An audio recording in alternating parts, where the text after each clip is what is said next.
some embarrassment, some hurt, some injury, because that's exactly what it was. How many of you in this room know at least one person in your age group who you know for a fact, you are not guessing, you know for a fact, has already tried, already started smoking pot? Chronic, blunt, weed, endo, whatever you want to call it, hands down. And see, I heard more noise on that one because I guess some of you think pot doesn't hurt anybody. Obviously, some of y'all never met folks who became potheads in the 60s who ain't got nothing, look like hell, and ain't about nothing today. They don't understand. All right, let's get started again if we can. All right, let's try it again. Good morning. Good morning. All right, now hold it, hold it, hold it. Now, as you heard when I was introduced, my name is Milton Creagh, and I come from a little town not far from here called Atlanta. And typically in Atlanta, when you say good morning or good afternoon to people, people say good morning or good afternoon back to you. And usually when there are more of you than there are of me, usually you sound louder than I do. So we're going to try this again. Those who don't know what to do, I want you to pretend that you're from Atlanta. Good morning. Good morning. All right, now hold it. Now, young lady, here in the third row. Don't start grinning at me now, girl. Now, everybody else around you spoke to me. I didn't see your lips move. No breath came out your mouth. Now, that means one or two things. Either means, number one, you just didn't speak to me. Or number two, you're a ventriloquist. And if you're a ventriloquist, I guess that means the young lady sitting next to you there, I guess she must be the dummy. But since she does not look like a dummy, I guess that means you didn't speak to me. Good morning. Thank you very much. All right. Folks, you heard my name is Milton, live in Atlanta. Among other things in Atlanta, I do a TV show in Atlanta, do a dance talk show for teenagers called In Effect.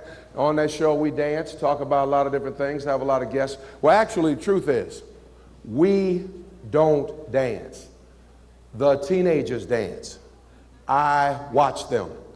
And that's because I made the mistake a few years ago. We had this guy on the show, some of you may have heard of before, had a rapper on the show by the name of Heavy D. And Heavy D said he had a dance look good for big guys to do, and I don't normally dance. I don't know what it is, but this particular time, the bass line on the song was kicking so hard that before I knew it, and the music sounded so good, and the teenagers were having so much fun, that before I knew it, my right leg just started moving all by itself. And then my left leg started moving too, and before I knew it, I was up on the stage trying to get into it. But there was one problem. You see, where we did the show at, they made this stage for me, and the stage was beautiful. About 18 inches off the ground, had lights blinking and flashing. It was beautiful. But the stage was big enough for me to stand in the middle, for two teenagers to dance over here, and for two teenagers to dance over there, and that was cool. Only thing, though, even though the stage was beautiful, you could tell it was like most stuff on TV, it was kind of cheap. It was made out of plywood and 2x4s, which would have been fine, except I know some of you can't look at me and tell, but I'm kind of big.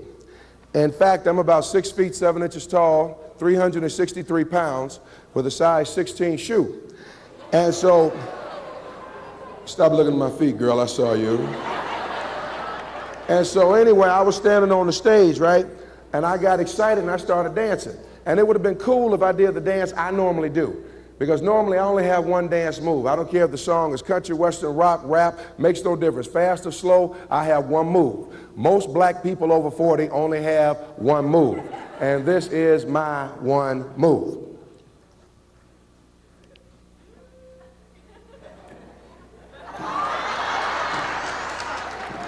And so if I had just done my one move, it would have been fine. But what happened, we had this young lady on the show, some of you may have heard of before.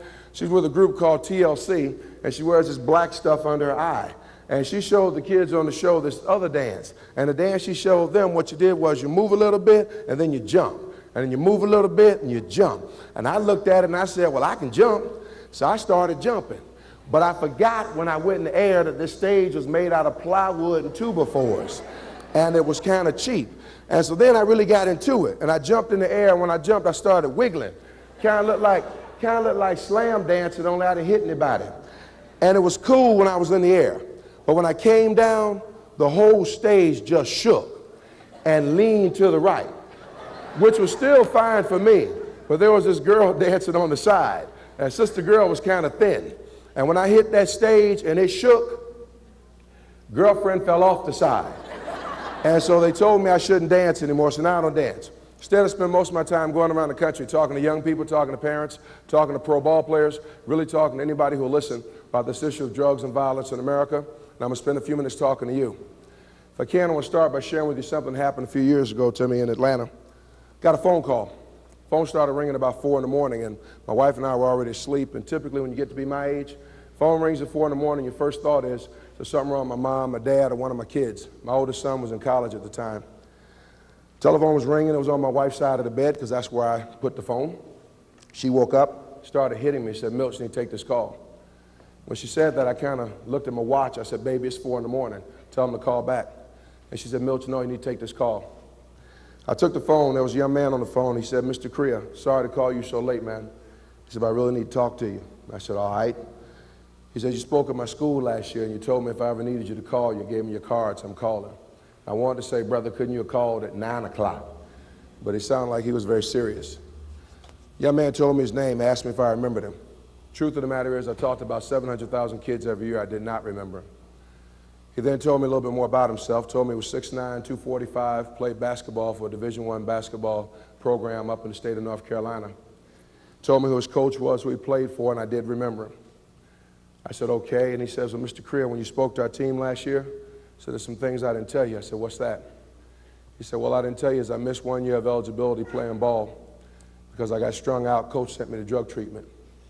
I said, okay. Turns out this young man, high school All-American, turned out a young man was smoking pot in high school, tried a little coke when he was in high school, got to college, somebody turned him on to crack cocaine, he got strung out. They sent him off to treatment, he missed 1 year of eligibility. Yo, my man, I'm talking, please be quiet, brother, you're being rude. Young man said that then went off to drug treatment. Says when he met me, he'd been clean and sober for about 8 months. I said, thank God. Then he went on to tell me, he says, Mr. Creagh, I relapsed last night. Those who don't know what it means, relapse means the kid started using drugs again the night before.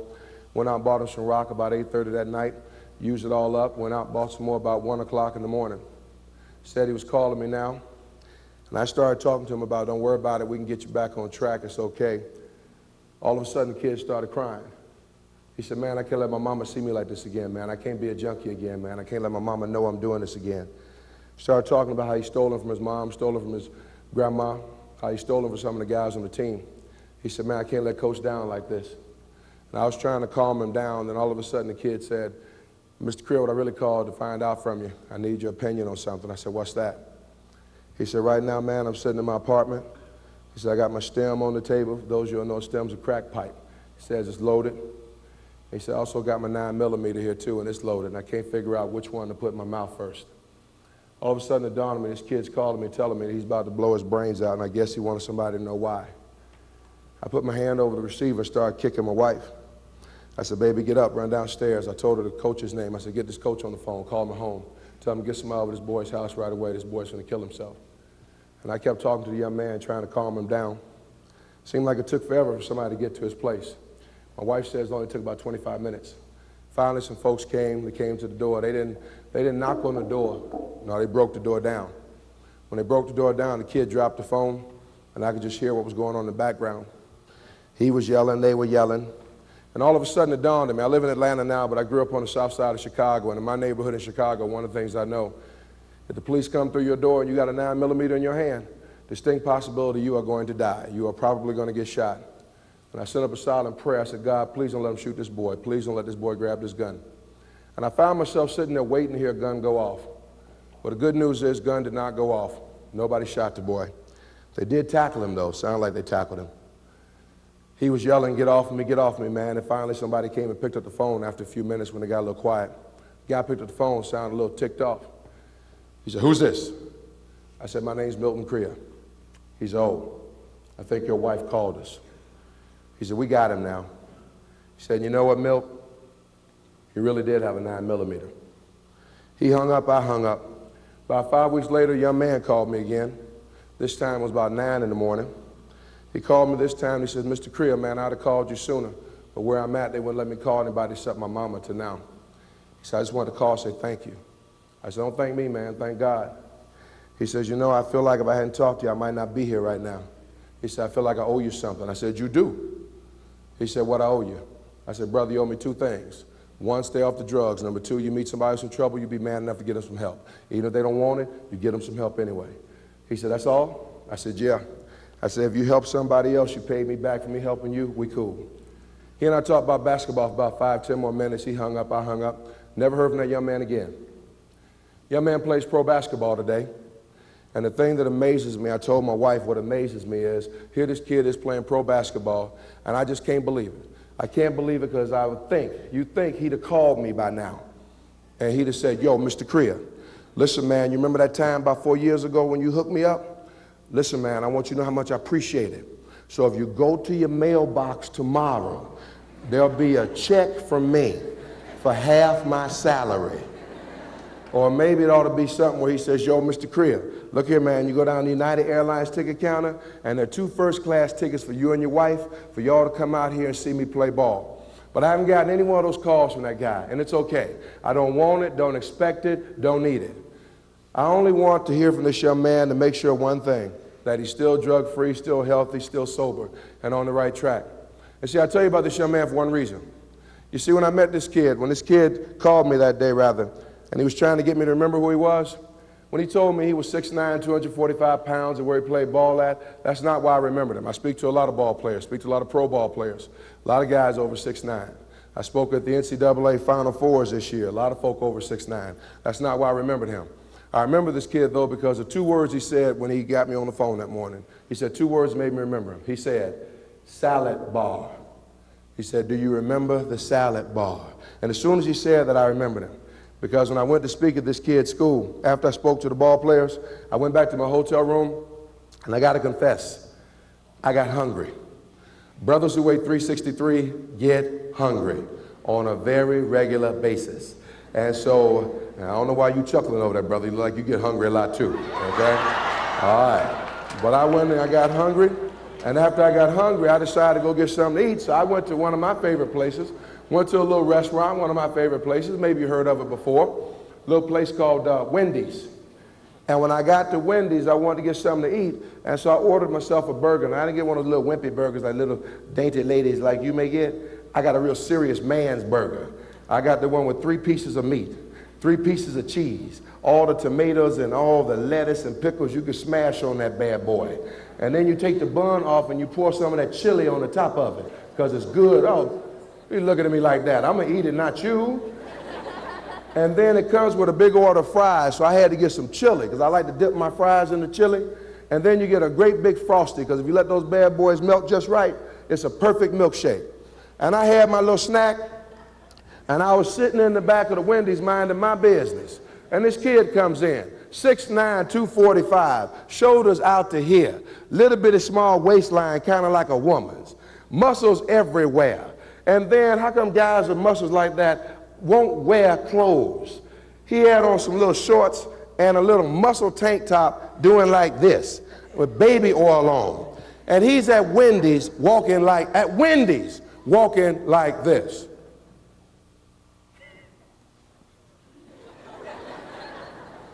And I saw him when he came in, and he saw me. And I went back to eating my sandwich.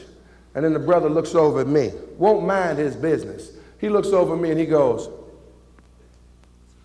hey, Mr. Creagh, that you? I said, hey. He said, yo, man, what's that you eating, bruh? Yo, Mr. Creagh, hey, man, you better watch out eating all that beef, man. All that beef ain't good for you, brother. Better watch out with that red meat. And I looked at him, I said, bruh, me and cows get along fine. Mind your business. He says, yo, man, all that beef gonna make you fat.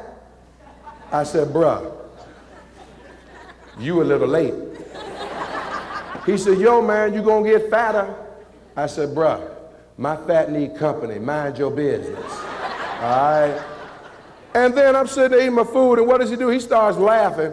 He goes and gets his food, and what does he get? He doesn't get a burger like a real man. He goes over to the salad bar and gets a little plate full of lettuce and tomatoes, and then he didn't even put Thousand Islands or something on it. He put vinegar on it. No oil, just vinegar. And had a cup full of water with lemons floating on the top. And he comes back there to my table, sits down. I ain't asked him to sit with me. Sits down and starts telling me how, you know, man, that vinegar, it'll burn up that fat, man. Hey, man, you be trim in no time, man. You get on that vinegar thing. I said, man, shut up. And then he says, well, you know, Mr. Creagh, you know what they say, don't you? I said, what's that? He said, you know they say, you are what you eat. So I guess you about 2 cows and a pig by now. I said, all right, bruh. I said, if you are what you eat, you eating all that rabbit food, I'm gonna see if I can hire Bugs Bunny to get rid of you. I said, just go on about your business. He sat down at my table, and me and this brother sat there and talked for about 35 minutes. We ate, we talked, we laughed, got to the point we were having so much fun talking trash about each other, because where I come from, you talk about me, you crack on me, I get to crack on you. So we kept going back and forth so much, got to the point, me and the guy were even telling mama jokes, okay? All right, wait, time out. Cultural Diversity Class 101. For those of you who are not African American, let me explain to you. If you don't know what mama jokes are, go rent Eddie Murphy's The Nutty Professor. And what Eddie does with the comedian, those are mama jokes. So me and my man, we're sitting there doing mama jokes. He's cracking on me, I'm cracking on him.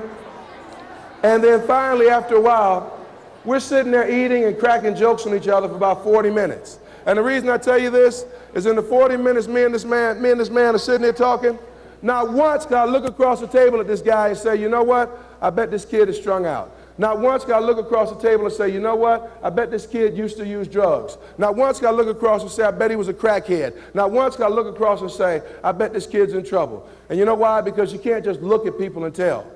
There's a great American poet by the name of Paul Laurence Dunbar wrote a poem once called We Wear the Mask.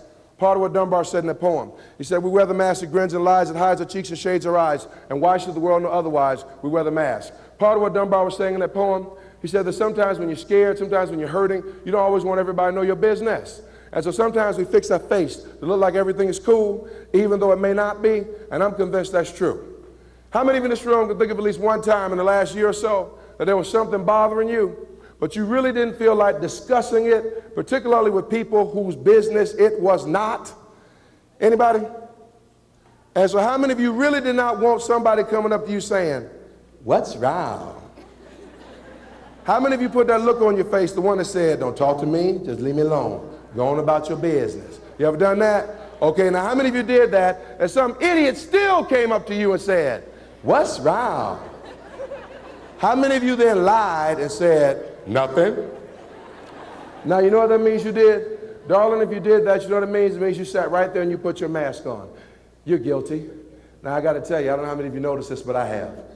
How many of you noticed that nowadays we seem to have a whole lot of guys, a whole lot of young men, a whole lot of fellas who seem to be so busy trying to make everybody think that they are so cool, that they are so hard. Oh, wait, that my man, that they are so bad, so busy fronting like they're all that and a bag of chips with the dip, that they get on your, oh, here's one right here. Yeah, Mr. Wrestling over here. So busy fronting like they're all that, that they get on your last nerve. How many of you know somebody like that? Okay. Well, let me change the question. There's too many hands. How many of you know a guy in this room who acts like that? Okay. Well, I got to tell you, I went to speak at this school up in Illinois, and to give you a feel for this school, this is a private school. This school is exactly 1 mile from Michael Jordan's front door. This school costs about $30,000 a year to go there. $30,000. Needless to say, brother, my children will never go to this school. But I went to speak there, and all the boys had to wear uniforms. The fellas had to wear tan khaki pants, white shirt, button-down collar, blue and burgundy tie like the president wears, and a navy blue sports jacket with a shield on the pocket. And I went in there, and all the kids had the uniforms on. They look real nice. I saw this one brother as soon as I walked in. Homeboy's about 5'5", 120 pounds, blonde, blue eyes. He's got his uniform on like everybody else. But as soon as I saw him, I could tell, uniform or not, he wanted everyone to know that he was cool. You see, first he done this thing to his hair. I don't know what you call it, but my man looked like he put about a pound of this stuff on his hair that made his hair look wet, and it was hard, and then you could put it in these funny positions and it would stay there. I think you call it mousse. And homeboy had something. Now I know here in Ohio you all don't have any guys who put that crap on their hair around. Don't be turning around, man, you know it's you. Well, he had on more than you though, brother. My man had so much on, his hair was standing straight up and leaning to the right. Looked like trees blowing in the wind. And then my man had done this thing to his pants. I don't know what you call it, but you know, fellas, when you get a pair of pants, they typically have in them something called a waistband.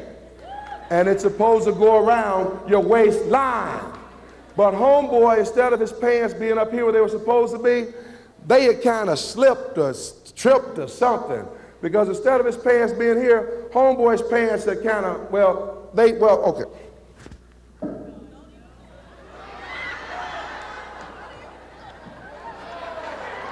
Okay, he had his pants, what do you call it when the pants are hanging down like this? What do you call them? Sag? Now that's what you call them, brother. I don't call them that. You know what I call them when I see guys with their pants hanging down their butt like this? I call them dookie pants. Because it looks like you just dumped a load and it pulled your pants down. And then what I really hate is I hate to see brothers wearing this and they don't know what it means. See, I speak in a lot of maximum security prisons every year. You know what that means in prison? When a guy has his pants hanging down and the drawers are pulled up high in the pants, it means, see, let me give you a hint first. There are no women in men's prison. Now what that means in prison is, fellas, that you are available and for sale. And you are ready to toss somebody's salad. All right? Now, that's what that means in prison. So maybe you ought to pull them up. Hey, bro, don't pull them up now. Everybody saw it. Wait till later. Do it later. It's cool. And so my man had his pants hanging down. And then homeboy, I could tell he obviously seen at least one Snoop Dogg video too many. Because here he is, 5'5", 120 pounds, blonde, blue eyes, at a school that costs $30,000 a year. He's got his pants down here, undies up here, hair over there, and he's walking like this.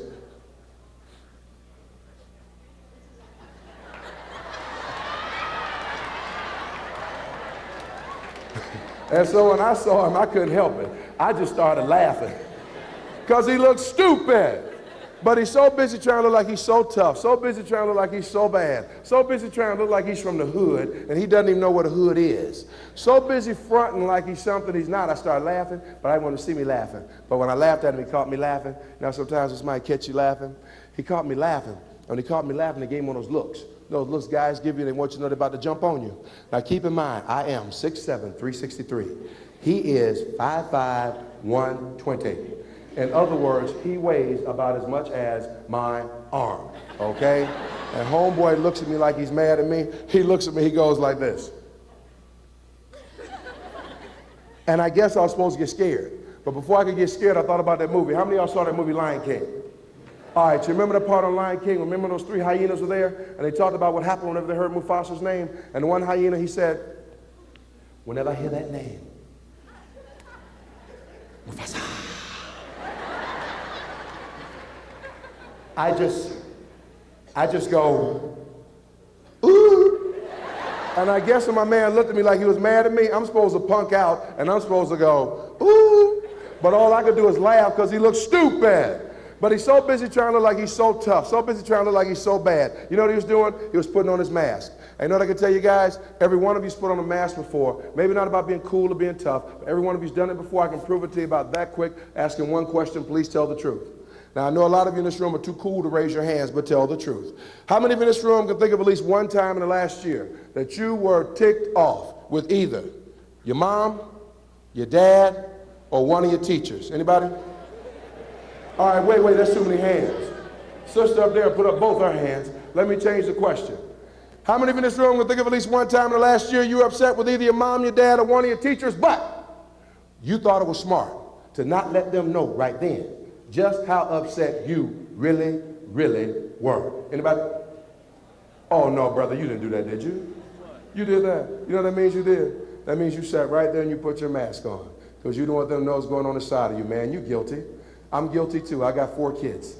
I got a 25-year-old son. My son's name is Juan Lonnie Colon. My son is Puerto Rican. I adopted him when he was a boy. He doesn't look anything like me. And I got a 15-year-old daughter. Her name is Adrian Monique Creagh. She's African-American. I adopted her when she was a girl, when she was 6. She doesn't look anything like me either. And I got a 5-year-old daughter. Her name is Andrea. And I got a 7-month-old daughter. Her name is Alexis.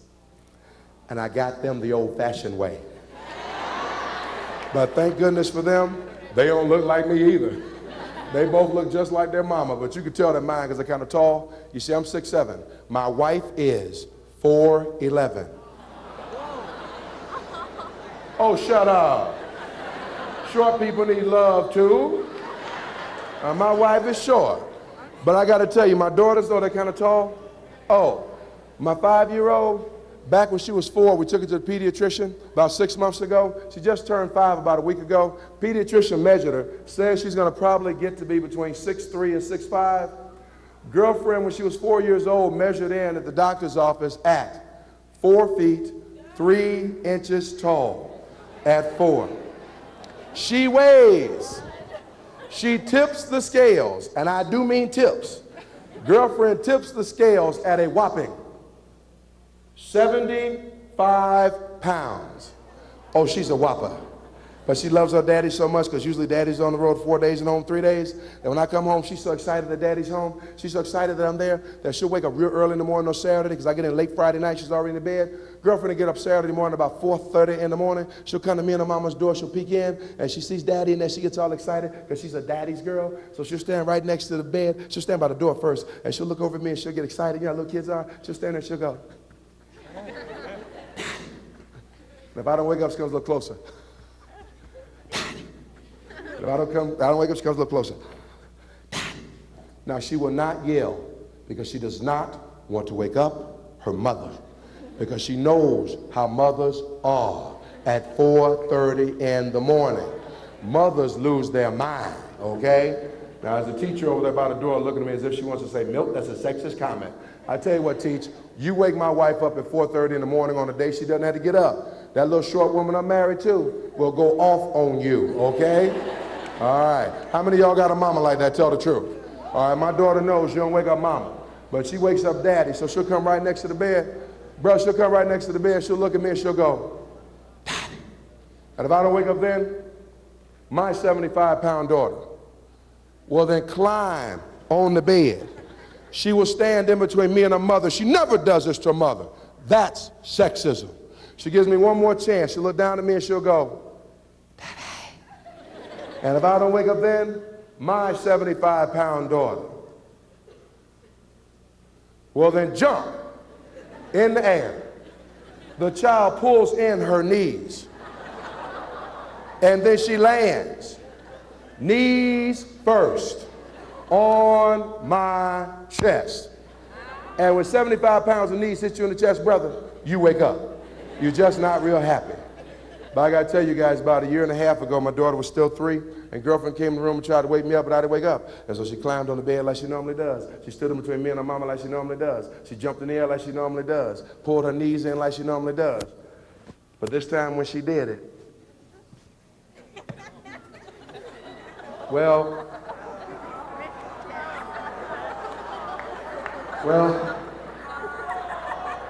her aim was a little bad. And she didn't land on my chest, and she didn't land on my stomach. Yeah. She landed a little south of the border. And when she landed there, knees first, it hurt.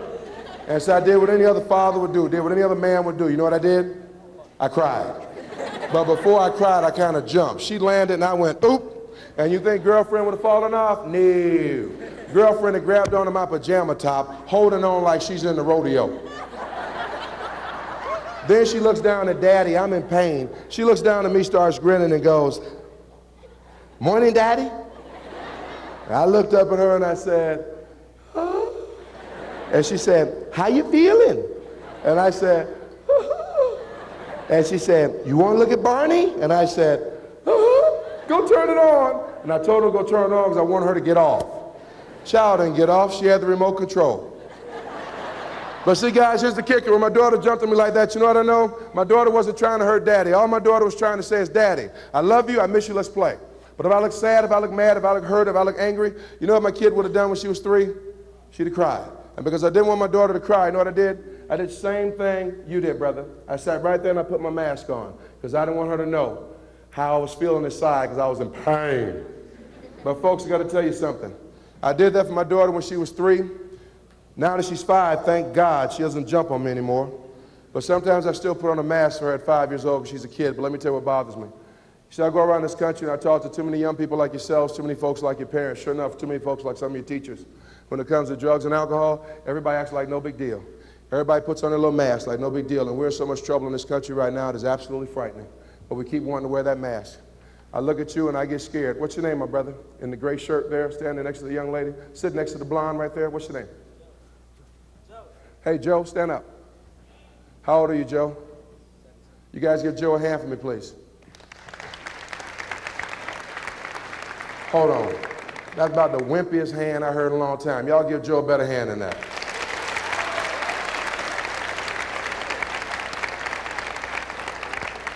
"17 years old, Joe?" Young man, 17 years old, got his whole life ahead of him. And Joe, you know what scares me when I see you, brother? You know what frightens me when I go around this country? Is I understand something. Number one cause of death. Hold on, Joe. Have a seat, bro. I'm going to come back to you. Joe's been cool. I got to get somebody who's cooler. Stand up, hair.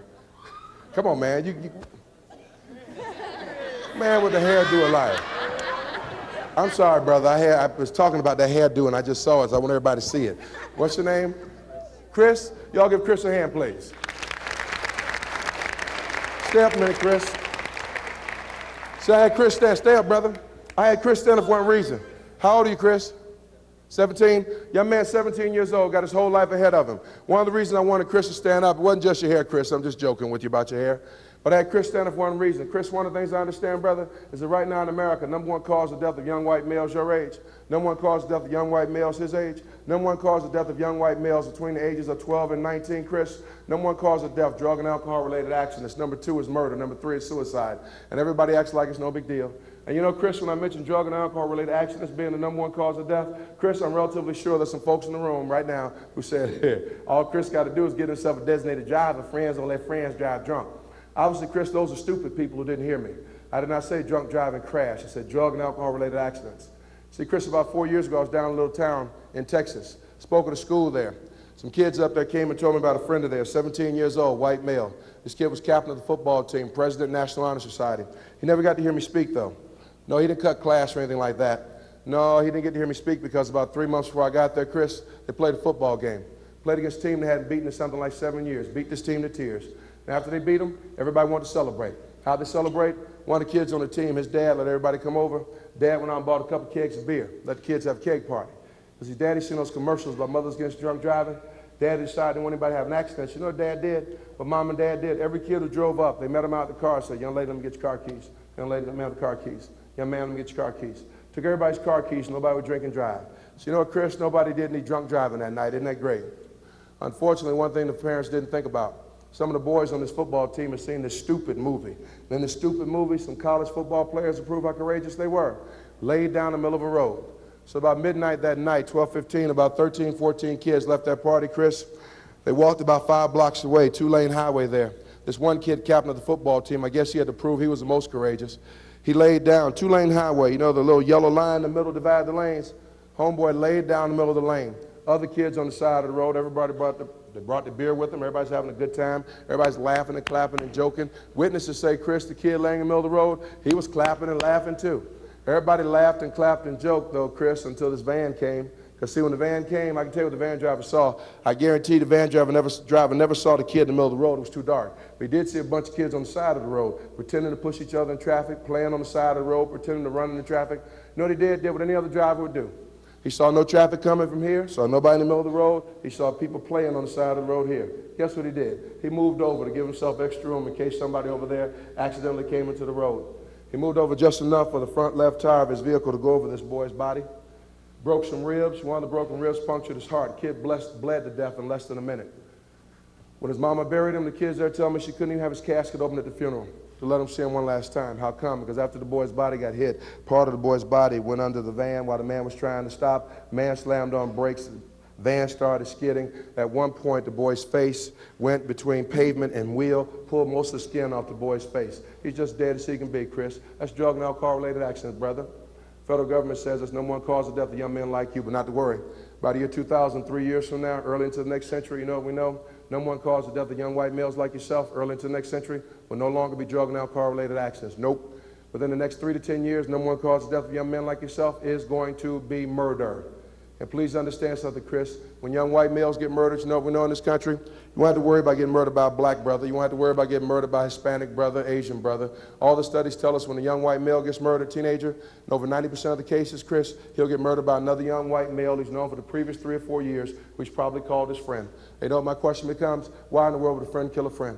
Well, I can tell you why. Because in 74% of the cases, the kid who does the killing is under the influence of alcohol. In 51% of the cases, the kid who gets killed is under the influence of alcohol. In other words, you got 2 drunks who get into something, something blows out of proportion.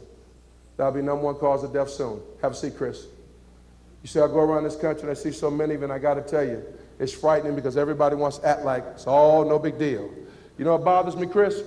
You know, brother, while I was over there talking to you about young men dying, you know what's really scary, Chris? I looked around you, saw a couple of guys sitting around you, another young white male. Looks like he might be about your age, Chris. While I was talking about folks dying, he leaned over to the guy next to him. I don't know what they said. They both started smiling. I guess they thought it was funny. I don't think it's funny. Death ain't funny at all to me. And everybody acts like no big deal. What's your name, brother, in the burgundy top there? Yes, sir. What's your name? Rashawn, stand up, please. How old are you, brother? You guys give Rashawn a hand for me, please.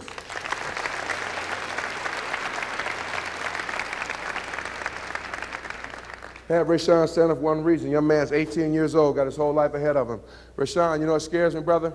As I understand it right now in America, number one cause of death of young African-American males. Number one cause of death of young Hispanic males. It is not drug and alcohol-related accidents. Nope. For young black males, young Hispanic males, number one cause of death is already murder. And please understand, when a young black male gets murdered, don't have to worry about a young white brother, Hispanic brother, Asian brother. No, when a young black brother gets murdered, in over 90% of the cases, Rashawn, he's going to get murdered by another young black male he's known for the previous 3 or 4 years, who he's probably called his friend. And you know what bothers me about that? Why in the world would a friend kill a friend? I can tell you why. Same thing I told my man over here. In 74% of the cases, the guy who does the murdering, he's been drinking, throwing down 40s. And about 51% of the cases, the kid who gets murdered, he's been drinking too. And yet everybody acts like it's no big deal. Also, in the case of young black males, it's often associated with drug dealing too. But everybody wants to act like no big deal. How bad a problem do we have, Rashawn? You're 18 years old, brother? Brother, you're roughly 22 years younger than I am. And do you know what I know? I know, brother, you have less of a chance. If you move into Cincinnati, if you move in, I call this Cincinnati, this is Metro Cincy to me. But if you move into the city of Cincinnati, if you move to Atlanta, if you move to New York, if you move to LA, you move to Chicago, Detroit, Philly, Gary, Indiana, bruh, do you know if you move into one of the 15 largest cities in America, you have less of a chance of making it to my age alive than you'd have had if you'd gone to the last 3 wars this country's been in. Black males die faster in the cities of this country than soldiers died in war. 1 out of every 28 black males is going to get shot. He may not die, but he will get a bullet wound. And everybody acts like it's no big deal, and 85% of that is drug and alcohol related. But folks, this is a big deal to me. It's frightening. Have a seat, brother. I go around this country, see so many of you, and what really bothers me, I was talking to Chris over there about white males dying, looked around at white males chuckling. I talked to Rashawn about black males dying, looked around, a couple black males chuckling. I don't get it. I don't get it. And you know what's really scary? Is that I'm willing to bet you any one of you in this room, if somebody killed you, I don't think your mama would want people laughing about it. If your best friend got killed and somebody laughed, you want to jump them. How come we talk about the statistics about what's happening? We think it's funny. It's in the game.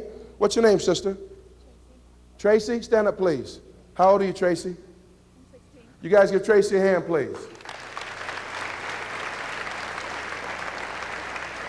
Stay up, Tracy. And what's your name, young lady, in the Duke shirt? Heather? Kelly? Stand up, please, Kelly. How old are you? You guys give Kelly a hand, please.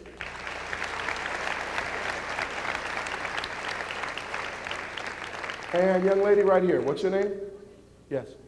I'm sorry? Hi, Andrea. Stand up, please. How old are you? 18. You guys give Andrea a hand, too, please.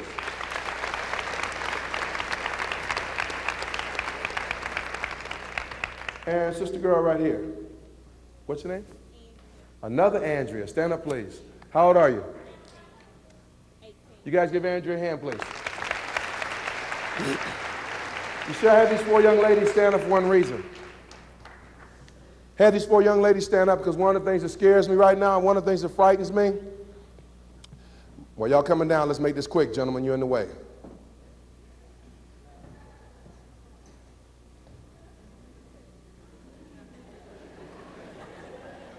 I had these 4 young ladies stand up for one reason.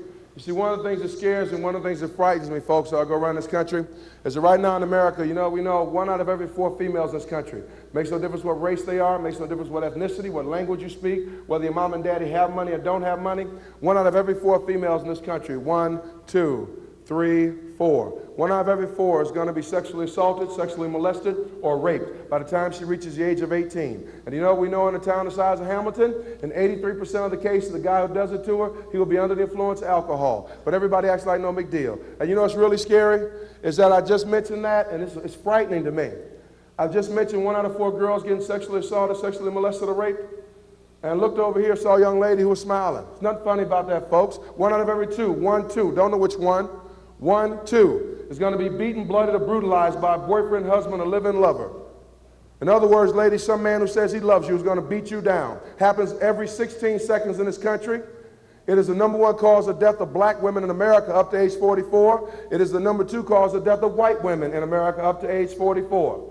And yet everybody acts like it's no big deal. Oh, and by the way, ladies, if you are white, the person who will beat you down will be white. If you are black, the person who will beat you down is usually black. Hispanic, Asian, Asian. This is not a game. Be quiet, boy, I'm talking. Shut up.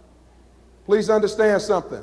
I am not a teacher. Teachers cannot say shut up anymore. I ain't a teacher. They never invite me back. It is cool with me. But this is not a game. People getting beat up, you shut up. If I'm talking about another culture, shut up. 1 out of every 4 females is going to get beat down. Have a seat, please, ladies. Have a seat. And I guess what scares me about this, I'm sorry? I'm sorry? I missed it. Tell them to be quiet. Because you're the one I see. You see, one of the things I understand, you see what scares me is this. Everybody wants to put their mask on, make everything a joke. But I know 1 out of 4 young ladies in this room is going to get sexually assaulted. 1 out of 2 is going to get beaten. And you know what I know? Not one of them is going to think it's funny or a joke, so you can't make it a joke and make it funny here. I guess I get upset because I meet kids and stuff has happened too. See, about 7 months ago, I was up here in the Midwest, went to a school in Wisconsin, spoke at a school there. A young 17-year-old white girl came up to me after the program. She said, "Mr. Creagh, can I ask you something?" I said, "Yes." Here's what she wanted to ask me. She told me about something that happened to her. She had this boyfriend. She just loved him to death, loved him to death. But you know what? He kept trying to push her about them having sex. She told him she was Catholic, was a practicing Catholic, wanted to retain her virginity. Boyfriend said not to worry. Said no problem. Well, surprise, surprise. He said it wasn't a problem, but every time they got together and went out, ladies, after a while, he wanted to do a little kissy, kissy, huggy, huggy, rubby, rubby, touchy, touchy, feely, feely. He wanted to have a little sex. She finally got tired of having to fight this guy off. She said she quit him. They broke up, but she said she still cared about him. Ran into him at a party 2 weeks later. At the party 2 weeks later when she ran into him, he was very apologetic, said he was sorry. He really loved her, wanted her back, but wanted to know if they could go outside and talk for a minute so she could hear what he had to say. She went on the porch to talk with him. Got on the porch. He went back to business as usual. Tried to grab her. Tried to do a little huggy, huggy, feely, feely. And she tried to push away. Said she was going back into the party. He told her she was a tease. He was sick of her being a tease. Well, surprise, surprise. I guess he wasn't as drunk. She said she thought he was a little drunk. Must have not been as drunk as she thought because he had a plan. He started pulling the girl off the porch. As she started going off the porch, realized two of his buddies were standing on the side of the porch. They helped him, they grabbed her, they put her in a car. In case you don't know, that's called kidnapping. It's a federal offense. They put her in the car, they took her to a wooded area, something called a forest preserve, where they have little picnic tables out there. All the while there, they're telling the girl she's a tease. Who does she think she is? Smacking her around a little bit. Get her to that wooded area. They take her out of the car. They take her clothes off of her. His two buddies hold her while he rapes her. And then, I guess being the good friend he is, I guess turnabout's fair play. After he finished with her, he helped hold her as each one of them had a turn too. They then left the girl out there, rode off. Left her there. Girl put her clothes about her a little bit, walked to the road. Thank God. She didn't walk far before a cop car came down. Cop picked her up, took her to the hospital. They did a rape package on her. Rape package means they got semen, they got body fluid, so they could prosecute these idiots who did this to this girl. Then they called her mama, as they're supposed to do. Her mama got there. Here's the thing she asked me about. She said, Mr. Creagh, you have 3 daughters. And I only had 2 at the time, I believe. She asked me, said, you have daughters, don't you? This happened right after my newborn was born. She said, you have daughters? I said, yeah, I got 3. And she says, Mr. Creagh, can I ask you something? Then she tells me what her mama did. You know what her mama did? Mama came to the hospital. And you got to understand, this girl lived in a community maybe a little different than yours. Average cost of homes in the community where she lived, about $400,000 a pop. She got there, mama got there. You know what mama said to her after a while, after she found out the little girl was okay and she could talk to her? Mama then says to her, I told the police that I don't think we're going to press charges. We want this to just go away. Because if we have to press charges and you have to go into court and testify, then none of the nice boys in town will like you. She says, Mr. Creagh, would you have made your daughters do that? Now, I know you guys don't know me, but how many of you think that if somebody did that to my little girl, any of my little girls, one of my nieces, how many of y'all know I want to prosecute everybody? How many of you know if those guys don't go to jail, they're going to be looking over their shoulder from now on? Okay? But that's what this little girl asked me. So I meet kids, and she just stood there and cried. And you know what was scary, brother? There was nothing I could do for her except get her into counseling. I can't make her or her mama go testify. So when I meet kids who go through stuff like that, yes, I get angry. I get very angry. Went down to a little town in Texas called Bay City. Met a young boy there, black male, 13 years old. Kid comes up to me after the program, shakes my hand. After the young man shakes my hand, brother, he said another word. He just reached down and grabbed his T-shirt, pulled his shirt up. I wonder what he was doing, but there's no saying that says sometimes a picture's worth 1,000 words. In this case, it was true. When this kid pulled his shirt up, I saw this boy had multiple stab and puncture wounds on his chest and stomach where somebody cut him up. I looked at him, I said, son, what happened to you?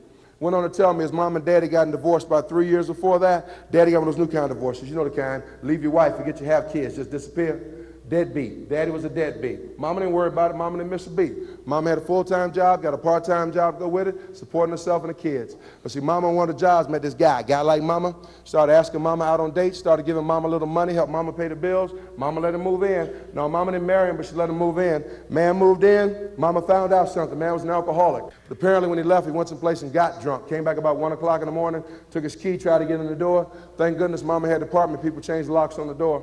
When he couldn't get in, he got mad, kicked the door in. Kicked the door in, Mama was waiting for him. She heard him trying to get in with the key. Mama made one big mistake, though. Mama did not call 911. Mama thought she could talk to him. Man didn't come to talk. The man was drunk. He brought a 12-inch hunting knife with him. He attacked this boy's mom with that knife. Little boy told me when his mama got to the hospital, they had to reattach his mama's lip. No, the man didn't cut her there. You know what happened? I always see guys walking around trying to act like they're so tough and so bad. Let me tell you about courageous. This mama, fighting for her life, did not want her kids to come in the room because she figured since the man would beat them if he beat her, she didn't want the kids to come in the room. So you know what Mama's doing? Mama is biting down on the inside of her lips while she's fighting this man for her life so she won't scream out, wake up her kids. In the process, Mama gets knocked over, head hits something, teeth come down, Mama bit off her top lip. And that may sound squeamish to you, but Mama wasn't going to die from that. You know what Mama was going to die from? This man stabbing her. But little boy woke up, thank goodness. He was only 12 years old at the time. Little boy woke up. He made a big mistake too. He did not call 911. But he probably did what I would have done. He went in his bedroom, got a baseball bat, went in the living room, tried to help his mama. How many of you would have tried to help your mama too? Only problem, this kid didn't understand something. This kid was kind of small. And he got so close to the guy, he couldn't get any leverage. He got so close to the guy was able to give him a forearm and knock the boy off of him. They left the mama alone, went to cutting up the little boy. The little boy should have died. but somehow mama got up. She didn't have no strength to fight the man, but thank goodness she had enough strength. She threw herself on the man's back, knocked him off her son. Man left the little boy alone, went back to cutting up the mama. Little boy and the mama both probably should have died. You know who saved their life? Little sister, 6 years old. Little sister woke up about the same time little boy did, but she didn't go try to fight anybody. She called 911. And then when they heard the sirens of the police coming down into the parking lot for the apartment complex, big tough man cutting up a boy. Big tough man cutting up a woman. Guess what he did when he heard the police? He ran like the punk he was. But they caught him, put him on trial, sent him to jail. But you know what? I had to meet this little boy, doesn't know me from the man in the moon, who's sitting there crying, telling me he's having nightmares about this man coming back to hurt him and hurt his mama. You know why he's having nightmares? It was in Texas. In the state of Texas during that time, folk didn't spend much time in jail because the jails was too crowded. You know how long this man stayed in jail? He got a grand total. He got more time sentenced, but he stayed in jail a grand total of 1 year, 2 months, 10 days. How many of y'all think he deserved a little more time in jail than that? He got 1 year, 2 months, 10 days. He's back on the streets. This little kid's having nightmares. So when I meet kids who go through stuff like that, no, this ain't a joke to me. It shouldn't be a joke to you. Let's take a test real quick. You're not mature enough, take this test, be quiet. If you are mature enough, answer honestly. This is not a game. How many of you in this room, and please tell the truth, how many of you in this room know at least one person in your age group, and I define your age group as being your age exactly, up to 2 years older than you, down to 2 years younger than you? How many of you in this room know at least one person in your age group who you know for a fact, you are not guessing, you know for a fact, has already started drinking? Hands down. Now, you know what's scary about what we just saw there? It wasn't just scary how many of your kids raised their hand, sir. What's scary to me is how many raised their hand and kind of smiled. It's as though we think alcohol is no big deal. But folks, alcohol is a big deal to me because you know what I know? I know 1 out of 4 girls in this room is going to get raped or assaulted, and in most cases the gal have been drinking. And yet we act like no big deal. Let me make sure you understand why this is no joke to me. I'm asking another question. I apologize in advance. It's a hard question, but I got to ask it so the people who chuckle in here know why this isn't funny. How many of you in this room have a female in your family, either your mom, a sister, a cousin, an auntie, a grandma, or a close friend of yours who you know for a fact, you are not guessing, you know for a fact has already been either sexually assaulted, sexually molested, raped, or beaten? Y'all keep your hands up a minute. Everybody look around. Look at how many hands are up in this room. Look how many of us know ladies who've been violated. And you know what I know, folks? In 8 cases out of 10, the guy who did it to him was under the influence of alcohol, and not one of those women sat there and laughed and said, ha ha, he didn't mean it. He was just drinking a little bit. No, they thought it was some embarrassment, some hurt, some injury, because that's exactly what it was. How many of you in this room know at least one person in your age group who you know for a fact, you are not guessing, you know for a fact, has already tried, already started smoking pot? Chronic, blunt, weed, endo, whatever you want to call it. Hands down. And see, I heard more noise on that one because I guess some of you think pot doesn't hurt anybody. Obviously, some of y'all never met folks who became potheads in the 60s who ain't got nothing, look like hell, and ain't about nothing today. You don't understand that pot does something to the brain. Maybe also you think, well, you know what? We can smoke a joint, won't have to worry about having an accident. Maybe you don't understand. The reason people get high on pot is because it does impact the brain. The only thing is that every law enforcement agency in America will test you for alcohol if you have an accident. Most do not test for pot. How come? Costs more money. State of Maryland decided to try something new last year. They tested everybody for pot who was in an accident. Guess what? Over 30% of the people they tested positive for marijuana consumption, who were the people who were the cause of the accidents. So yeah, you can die from that. But remember one other thing too. Marijuana contains something called carcinogens. You know what that is? It's a cancer-causing agent. Marijuana contains about 100 more carcinogens than tobacco. Or maybe you think that won't hurt you if you keep smoking pot. Well, I guess obviously you're the idiot who also believed the tobacco industry when they said tobacco didn't cause lung cancer. And you're the one who believed them when they said nicotine wasn't addictive and that they didn't know it was addictive. And then we found out when they offered $300 billion to buy out of their trouble, they've known for 30 years this stuff will kill you. Folks, this isn't a game. How many of you in this room can see when I come to places like Hamilton, guess what people tell me? They'll say, well, Milton, you know, we got a little bit of alcohol kids drink, and we got a little bit of marijuana, but that's it. Okay, let me ask you a question. How many of you in this room know at least one person in your age group who's already tried one of the following? Either snorted cocaine, smoked crack, dropped acid, LSD, taken some kind of speed or pep pill, or used some kind of inhalant, huffed something to get high.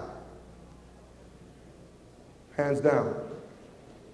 I just left Boise, Idaho earlier this week. They got a real big problem with something called crystal meth, crank. And I had kids that say, well, milk crank doesn't hurt anybody, does it? Okay, I wish I could take every one of them that said that stupid stuff to me last week and on Monday of this week. Wish I could have taken them with me to the state I was down in Arizona, did a session 2 summers ago, 700 cops there. Big white guy, 6'3", about 230, came up to me. Cop, been a cop for 15 years. Came up to me and said, Milt, I want to tell you about a case I've been on. Maybe you heard about it. USA Today did a big piece on it, so did U.S. News and World Report, so did CNN. What happened in the case? 38-year-old white male father had a 14-year-old son, had a 9-year-old son. Daddy was using crank. He was on crystal meth. Daddy was getting high on crystal meth so he could supposedly work more hours on his job. Well, crystal meth, DEA says, most dangerous drug we've seen in 50 years because it makes people so incredibly violent, has such incredible mood swings. Well, this daddy was on crystal meth, driving down the road in his minivan. His 14-year-old son next to him, 9-year-old boy in the back seat.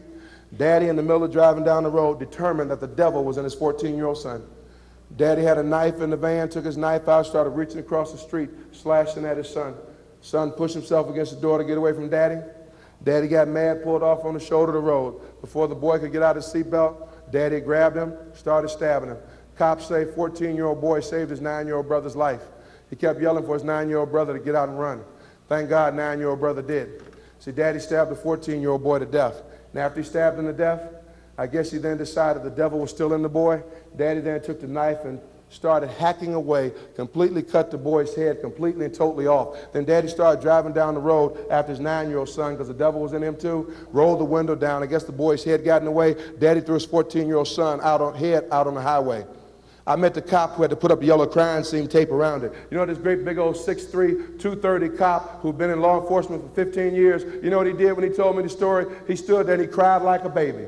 No, he didn't laugh, he didn't joke, he cried like a baby. He said, Milt, what is going on? And people do stuff like that to their kids. So no, this ain't a joke to me. This ain't a joke to me, folks. This is real life.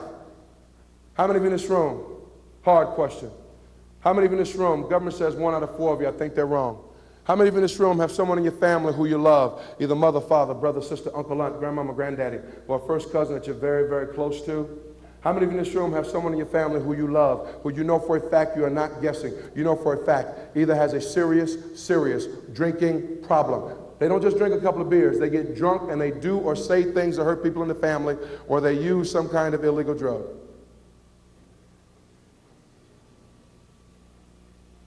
Hands down.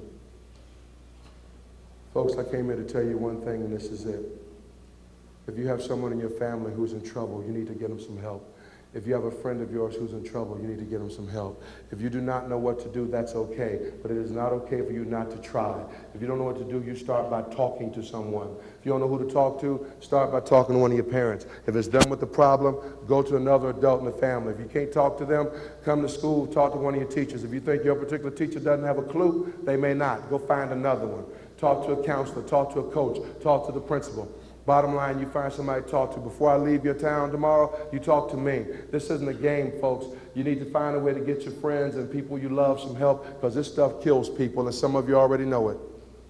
Last question, because I got to go.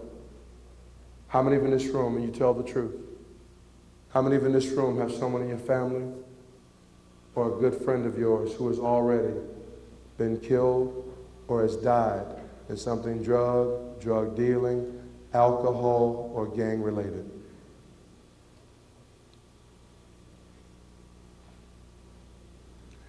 Those of you who've lost somebody, do me a favor. Very quietly, just stand where you are. Everybody else, please be quiet. Just stand if you lost somebody. If this stuff has killed somebody you love, just stand.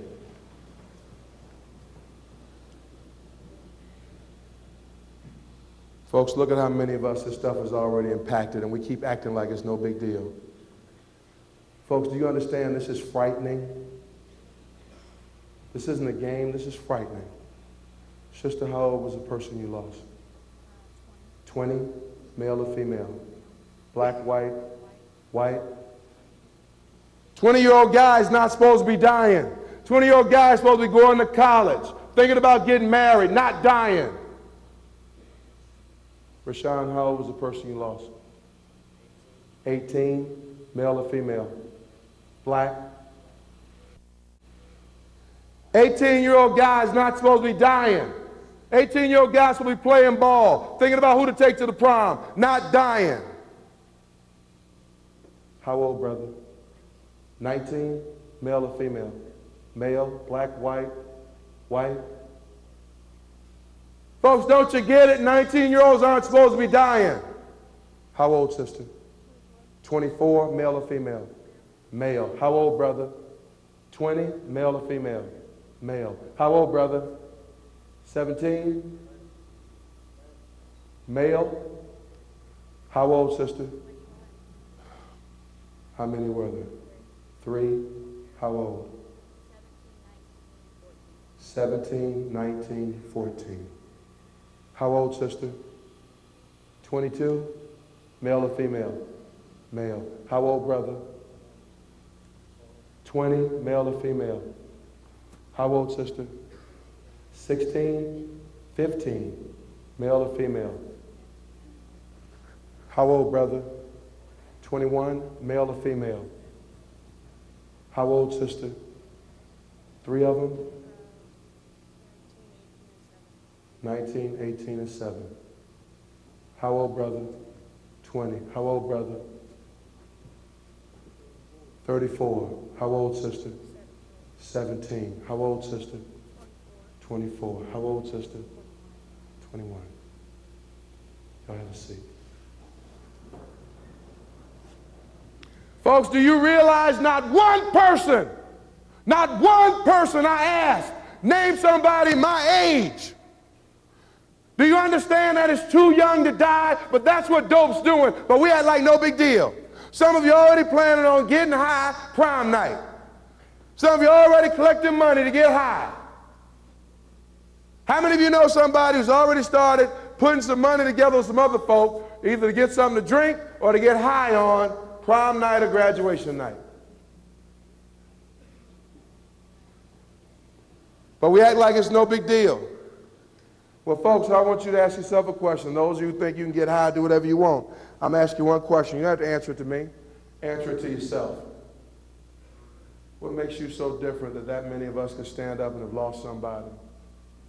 What makes you so different from that 34-year-old that brother talked about, or that 17-year-old she talked about, or the 3 kids she talked about? What makes you so different that this stuff could destroy them, but you can do whatever you want, and it'll never hit you? If you're honest with yourself, you know what you'll know. Ain't no difference. It can happen to you. We let this stuff kill more people than we could imagine and think, well, we just having fun. Can I give you a hint? What's your name, brother? I'm sorry? Hey, man, how old are you? You know what, brother? Fun ain't supposed to kill you. Do you understand what I'm saying? Brother, I want you to make it to my age and pass. You understand? What's your name, sister? How old are you? Baby, fun ain't supposed to kill you. Do you understand what I'm saying? Folks, this isn't a game. This is real life. We lose more people to drugs in 1 year than we lost in 12 years of the Vietnam War. And everybody acts like it's no big deal. I'm sorry. This is a big deal to me. Listen, my time is up. I'm going to be late getting over to Baden. They should have been first. They can deal with that later. I want to thank you all for letting me come and talk to you. Please don't forget what I said. If you know somebody who's in trouble, you get them some help. You go talk to somebody before it's too late. I want to thank you all for letting me come and talk to you. You've been a fantastic group. I'm going to do an evening program tomorrow night. Where's it going to be at? At the Elks Lodge. I'll be at the Elks Lodge tomorrow night at 7:30. At 7 or 7:30, we'll be over there doing a program. Please ask your parents to come, because in towns like this, a lot of parents don't come because they think y'all don't have a problem. How many of you think a lot of parents in this town have no clue how easy it is for kids to get something to get high on? Well, do me a favor. Try to get your parents to come tomorrow night, 7 o'clock, at the Elks Lodge. God bless. Thank you, brother. Thank you, man. Thank you so much. Thank you. Thanks for letting me come. I really appreciate it. Okay? I know we're running late for the other place. See y'all later. See if I can find it.